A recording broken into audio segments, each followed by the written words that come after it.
بسم اللہ الرحمن الرحیم۔ السلام علیکم دوستوں، ایک بار پھر سے خوش آمدید۔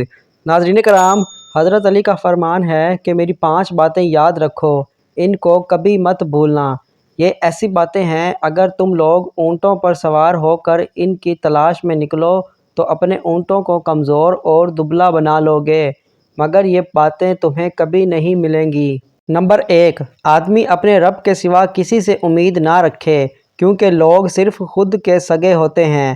آپ ساری عمر کسی کے خیر خواہ ہو جائیں، بس ذرا سی غلطی غلط نہیں اور بدگمانی کی دیر ہے، آپ کی بھلائی آپ کے خلوص کے ساتھ منہ پر بار دی جائے گی۔ نمبر 2، کسی سے نہیں ڈرو سوائے اپنے رب اور اپنے گناہوں سے، یعنی کسی سے خوف نہ رکھو، ہاں اپنے کیے ہوئے گناہوں سے ڈرتے رہو اور اللہ پر ہمیشہ بھروسہ رکھو کہ توبہ کے بعد گناہوں کو معاف کرنے والا بھی وہی ہے۔ نمبر 3، کوئی ایسی بات جس سے ناواقف ہو، اس مسئلے کے متعلق پوچھنے میں شرم محسوس نہ کرو۔ نمبر 4، جب کسی عالم سے کوئی ایسی بات پوچھو جو اس کو معلوم نہیں، تو وہ کہنے میں شرم محسوس نہ کرے کہ اس بات کو اللہ تعالیٰ زیادہ جانتا ہے، میں نہیں جانتا۔ نمبر 5، صبر ایمان کے لیے وہی درجہ رکھتا ہے جو بدن کے لیے سر رکھتا ہے، اور اس کا ایمان نہیں جس کا صبر نہیں۔ سچی توبہ دنیا میں جتنے بھی ناجائز اور گناہ کے کام ہیں، ان سے سچی توبہ کر لیں اور آئندہ ان سے بچنے کا پکا ارادہ کر لیں اور ہمت بھی کریں اور اللہ تعالیٰ سے توفیق بھی مانگیں۔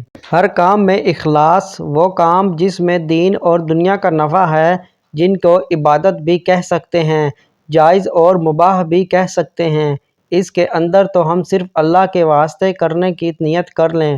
صبح سے شام تک جتنے کام بھی کریں گے، ان کے اندر خالص اللہ کو راضی کرنے کی نیت کر لیں تو سارے کے سارے کام اجر والے ہو جائیں گے۔ ذکر کی عادت، ہم رات دن اللہ تعالیٰ کا کثرت سے ذکر کرنے کے عادی بنیں، یہ بہت بڑی دولت ہے، اور یہی دولت ہمارے اسلاف کو نصیب تھی کہ ہاتھ سے قلم بنا رہے ہیں اور زبان اللہ اللہ کرنے میں مصروف ہے۔ فضول کاموں سے احتیاط، جتنے بھی فضول اور لادینی کام ہیں، ان سب سے اپنے آپ کو بچائیں، ورنہ روزانہ ان 4 کاموں پر عمل کر کے اپنی صبح سے شام تک کی زندگی کا جائزہ لیں۔